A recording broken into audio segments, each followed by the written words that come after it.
welcome back to my channel. Okay, let's get into this one right here. Micheal Jordan was just different, right? Micheal Jordan was just different from LeBron James, not only on the court, but off the court too. If we can call it off the court, well, I guess we can call it on the court, really. You know, I just want to touch on a couple things about Micheal Jordan that I really don't think anybody ever talks about. And one of the things, I won't really, give him like crazy props over LeBron because of it. It's just, it is what it is. A lot of guys are out here putting out, Micheal Jordan's 80s footage of him playing basketball, and it's goodness. Well, one of the things I want to talk about in this video is when you watch these games in the 80s of Micheal Jordan playing, you never see nothing like it. Not only his play on the court, but the opposing team cheering on Micheal Jordan. Never seen nothing like it in my life. And I don't think we'll never see nothing like it again. So it wasn't too much like that in the 90s, and we'll kind of tell you why. But I also want to talk about Micheal Jordan. Wow. Let me tell you, before we even talk about it, Micheal Jordan, his father owned a farm, and his father also was a mechanic in the Air Force, right? His mother was a banker. So Micheal Jordan grew up middle class. We know that for sure. And some people say he grew up upper middle class, right? And I'm not hating on LeBron because he grew up in the hood. I'm gonna tell you what, I was born in the projects. I'm gonna tell you this right now. I was born in the projects. Okay. But also what I'm gonna tell you is that there was no such thing as the hood. Black people shooting and killing each other and harming each other until this rap music told them to do so. Right? Never in the history of rap music had a person ever used a cuss word before, what was it, 88? I want to say it's 88. NWA. Not Heavy D. Not Salt and Pepper. I can't remember the name of it. The group. With Flavor Flav and Fight the Power. Oh goodness, I can't remember. None of these rappers in MC Light, let's say Run DMC, all these rappers, LL Cool J was a rapper that battled. Kumo D, all these rappers battled. They battled on the mic, and seemingly they never seemed to say any cuss words to each other before NWA in 88. It might have been 89. They never said that. The N-word was just like, what? The N-word? You never call another black person that word. You never called a woman a B.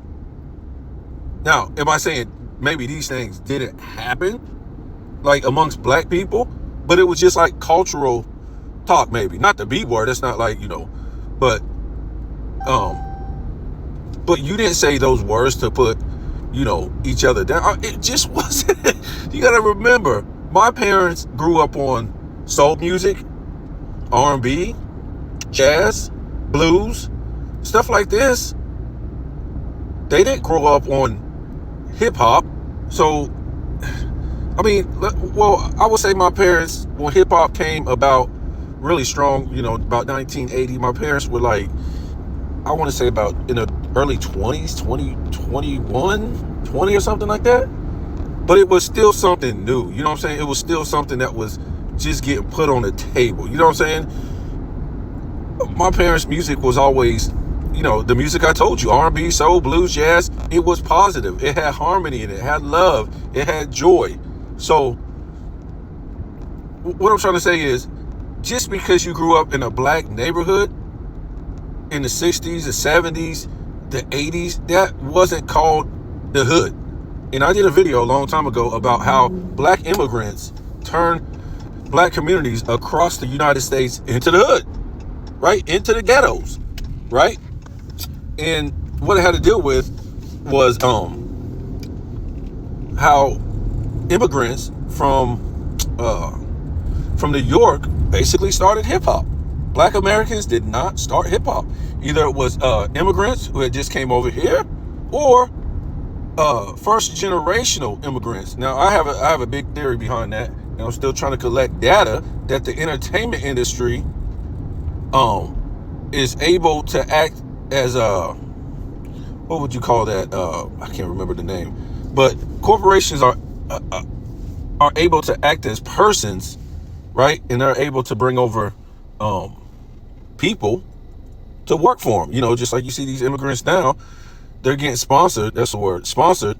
So the Hollywood is able to sponsor people to come over here and work for them. And my theory is they give up their children, right? They're either their children now or their future children have to work for the entertainment industry. It's a long story, but yeah, when we go back and look at it, all these rappers from Heavy D, they come from the Caribbean. They come from sort of West Indian, what you call black people. Salt and Pepper, Bushwick Bill, a lot. I won't go through all of them. It's a lot. It's so many. It's ridiculous. LL Cool J, the list just goes on. And it's not even no surprise that when you look at New York, it's full of Caribbean immigrants. So I don't have nothing against them because they come from the Caribbean, but that was a video I put out there. Black immigrants. What was it? Black immigrants turn the black community into the hood. Into the hood. There's no such thing as no hood. I'm trying to tell you, this is all made up by the system. Black people didn't live in the hood because they lived in a black community. It's crazy what people. When I was growing up, there was no hood. It wasn't until maybe when gangster rap started to fuel into the almost the mid 90s, definitely the mid 90s, definitely the mid 90s. So guys, I'm in my car right now, so it might be a little rocky or whatever like that. But what I'm trying to say is, don't beat up on Micheal Jordan because he grew up middle class, and his parents had great jobs and they were educated. And back then, black people didn't live in a hood. It's ridiculous. And yes, there were a lot of black people that lived poor. There's a lot of white people that lived poor back then too. This is what they don't tell you on TV.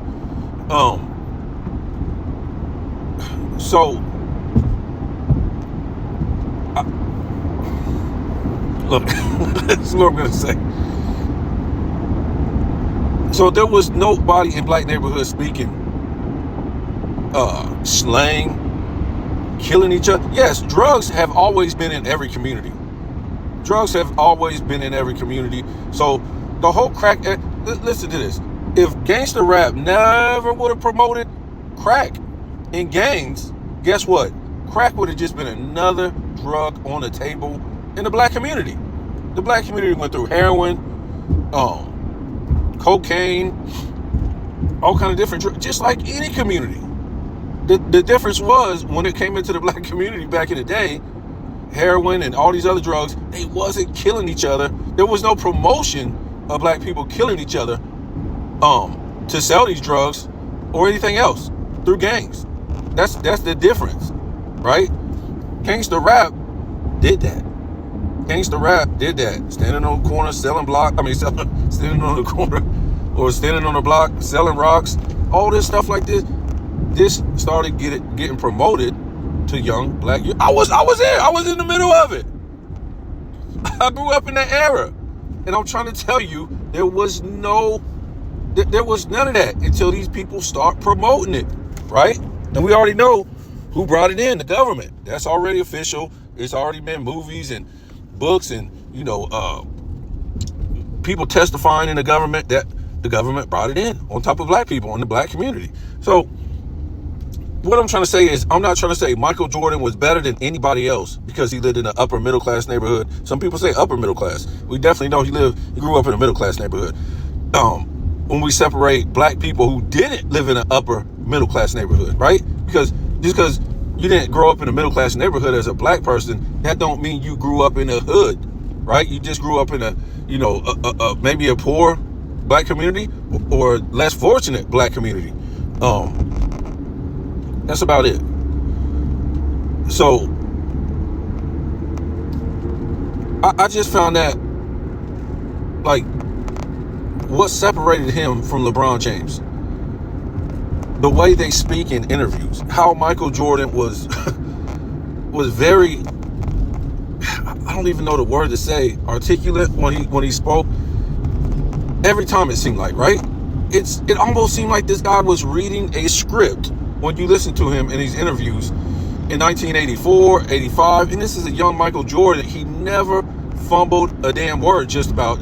You rarely hear him fumble a word or go like I did. You hardly heard him fumble a word or heard him go you just never heard that. This guy was so intelligent, right? You know, he didn't go to school to get to the NBA to make money. He didn't have to. His parents have money. And if he wasn't a basketball player, he could be, you know, he could have been a politician. Not saying politicians are good, but let's just say he could have been a doctor. He could have been a lawyer. The man was very intelligent and well-spoken in these interviews. And like I said, it seemed like he was reading a script, but he wasn't. He just, I don't think a lot of people, you know that. When LeBron James speaks, he sounds like an idiot compared to Micheal Jordan. He just does. And look, I've seen a lot of LeBron James interviews, but the thing is, it seemed like, you know, he's done a lot of interviews because he's been this so-called king since high school. So the guy's not dumb, and I think he's very intelligent. Not on the level that Micheal Jordan is, but I think he sold his soul, right, to act like an idiot to promote this dying league. And if you listen to interviews in the past, maybe you would have to sort through them to notice that he can be well spoken, but it's hard to find his good interviews because he's I guess you want to say he's reading from a script. I mean, I've caught this guy literally reading from a script in post-game interviews of the NBA Finals, right? And I couldn't put it on there because they were going to flag me. But if you go back and watch some of them interviews, post-game, especially the Miami, when he lost to the Mavericks, I think when he lose that 2018, when he lost that, when he came out with the cast or whatever like that, he kept looking down. He kept looking down at the screen, and it became so obvious that he was reading from a script. I mean, he didn't fumble anything, so I guess he's a pretty good reader or whatever like that. But I told you how I feel about the NBA. I think it's a big script. I don't think LeBron wants to do any of this stuff on his own will, but this is what he has to do because the game promoted him, and you know, it's a dying product. It's been a dying product since Micheal Jordan left, when we look at the ratings. So Micheal Jordan, he really took the game to a ridiculous height, right? And I'll tell you how ridiculous it was of a height that he took it to, right? And when we was talking about the opposing teams cheering for this guy in the 80s, and I can tell you, I wasn't around then to I was around then to watch those games, but I was too young. I was still, you know, 1, 2, 3, 4, 5, 6, something like that. I didn't really get into basketball until, I don't know, I would say about maybe 10 years old or something like that. And off rip, the Bulls were my favorite team. How how can't they be when you're living in Chicago? So, I've lived in different places too, Atlanta. But even when I lived in Atlanta, I still loved the Chicago Bulls. I still loved the White Sox. I still loved the Cubs. That was just my team. And I try to get into the Bears, but they piss me off.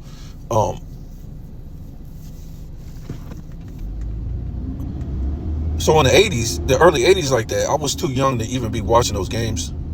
And I think about by 87, I became a Bulls fan. And I'm going to tell you what, I never missed a Michael Jordan game. Maybe I did, but I just can't remember. Because the Bulls came on WGN. They came on another sports network. I forget the name of it. So you basically got to see Michael Jordan play every night, right? You basically got to see him play every single night. I mean, I did. And I just never missed a game. I just can't remember missing a game. Even when I got older, I never missed a game. But those years when I was young, of course I missed those games because I was too young to even. I knew what basketball was, but I was just too young. So watching those early 80s games and seeing these other teams cheer for Michael Jordan is incredible. I've never seen nothing like it in my life. These guys, the team is going, wow, they're going crazy while the Bulls is either coming back against their team, is going back and forth with their team, or the Bulls is blowing out their team. What? Never. And it's just crazy, and it gives you chill bumps. And you see the play-by-play guys, a lot of times it'll be the other team's play-by-play guys, and they say they've never seen anybody like this. They are saying in his rookie year, he's the greatest player they have ever seen. The other team's play-by-play guys. Remember, Magic Johnson, Larry Bird was already winning championships when Michael Jordan was in college. I mean, not college, high school. They was already winning championships. Michael Jordan wasn't even in college yet, and Larry Bird and Magic Johnson was winning championships. And they say that when Michael Jordan came into the league, he was the greatest player they ever play-by-play guys. Not as soon as he stepped foot, but they're going through his, through the season. And definitely, as we get into 85, 86, these fans are cheering on Michael Jordan on the opposing team. You just got to go watch these games, and we're blessed because there's people out there that have channels on Michael Jordan's 80s games.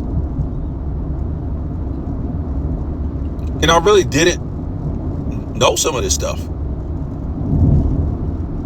It just gives me chill bumps when I watch it. And he has every right to get cheered. This guy was unstoppable. Remember, this is what I want you to remember. Michael Jordan had zero advantages over anybody physically, right?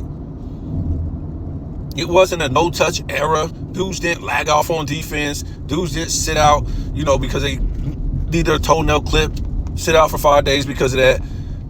Dudes hustled, gave the effort, all these different things. Michael Jordan had no physical advantages over anybody, right? Like LeBron James charging to the basket. Listen, having a physical advantage over people because you're bigger and stronger, that's one thing, right? But to go to the basket with your physicality because you're bigger and stronger and then straight arm somebody and elbow them in the face, the chest, the stomach, that's another thing.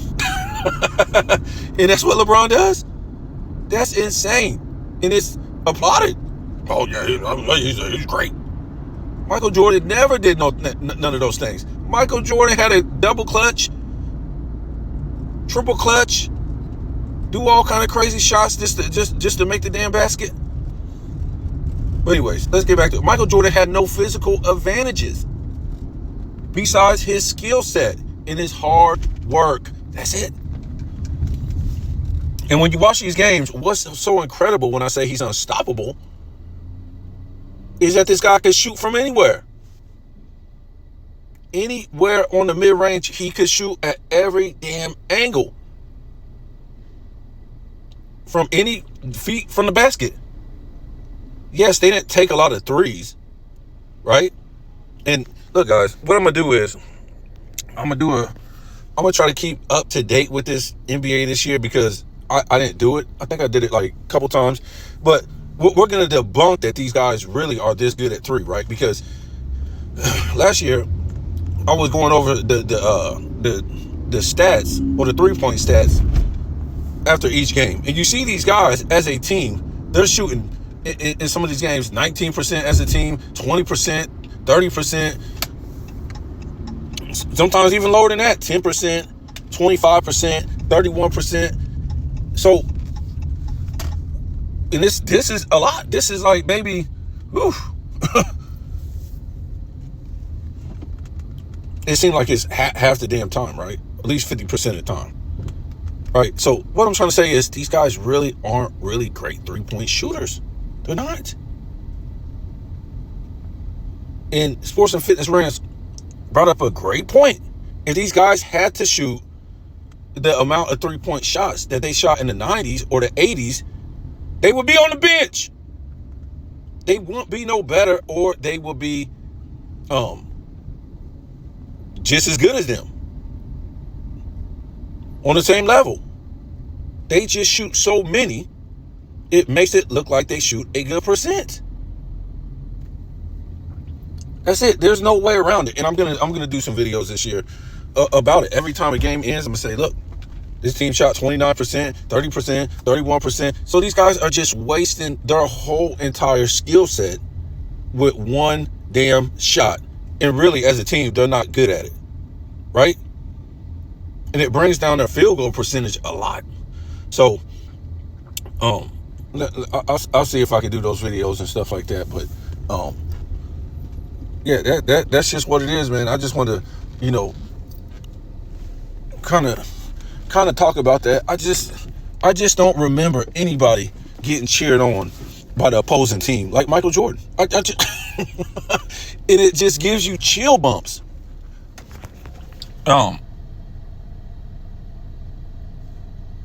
It just gives you chill bumps when you see that stuff on these videos.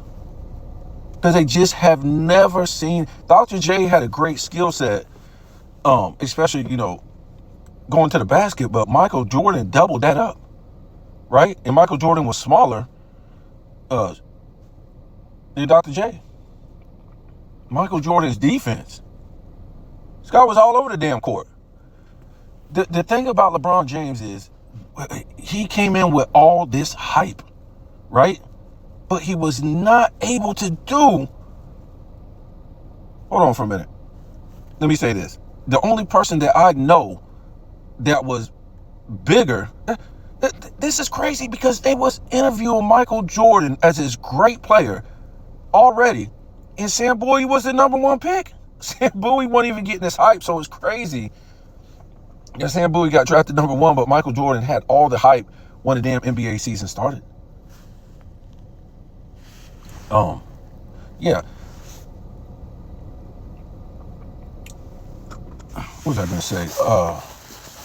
Yeah, I was going to say something about Wilt Chamberlain. Wilt Chamberlain is the only guy that I know of that people was flocking to arenas to see play like that, like Micheal Jordan. Wilt Chamberlain is the only guy. Now, again, LeBron James, he was the greatest, he was touted as the greatest high school player coming into the NBA, right? But he wasn't, we made a video on this. He wasn't, they said, oh, he had all these expectations. What expectations can a high school player have dunking on academy school kids in a state? You're not even playing the best of high school players in college, right? So he was the most hyped player coming out of high school players that came into the NBA. He wasn't the most hyped NBA player. No. We talked about this. Magic Johnson, Larry Bird, Wilt Chamberlain, Kareem Abdul-Jabbar, these players like this, because they had already proved themselves in college how good they was against the greatest, the best of high school players, right? In college. So the thing about LeBron James, he came into the league and really did nothing to where you're like thrown back. You were, oh shit, we never seen this. You know what I'm saying? When you see Wilt Chamberlain and what he did in his rookie year, you saw what Magic Johnson was in his rookie year, Larry Bird, Micheal Jordan,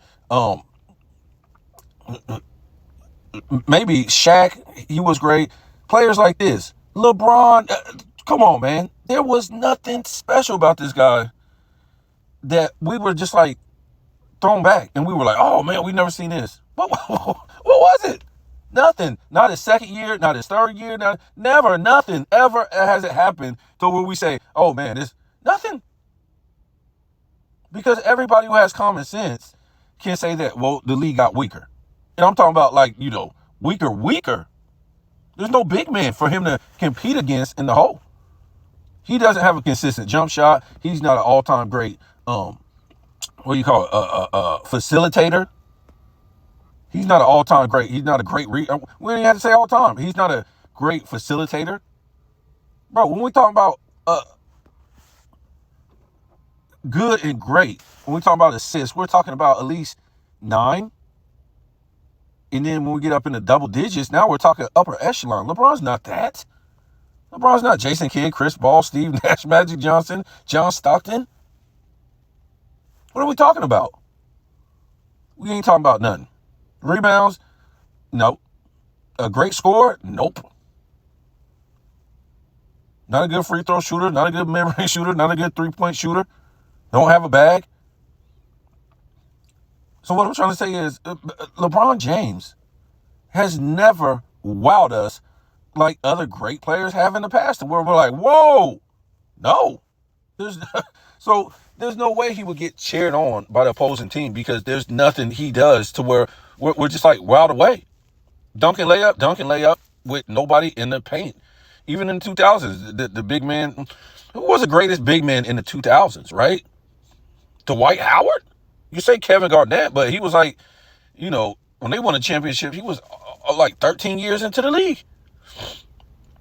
So, yeah, I just found that interesting. I just haven't seen it with other great players. Maybe, Magic Johnson, Larry Bird. I don't know. I didn't see it. Let's see. Joe Montana, other sports, other great players. I've never seen them get cheered on opponent's court in different cities, and again and again and again and again. Now, what I can tell you is, I think this was more of an 80s thing, because Micheal Jordan really didn't have no rivalries. He really didn't, his team sucked. He was just coming into the league, and they just respected how great he was. But by the time he got to the 90s, it wasn't like that no more, because he had, build up rivalries and stuff like that, and they just didn't cheer him on like that. Not as much. I think a little bit, but not much. Especially when he played Cleveland or Detroit, or, most of the time the Knicks, they might cheer him after the game. But you guys tell me what you think, man. I just found that interesting about that whole thing. Go watch some of them 80s videos. It's pretty good. Tell me what you think.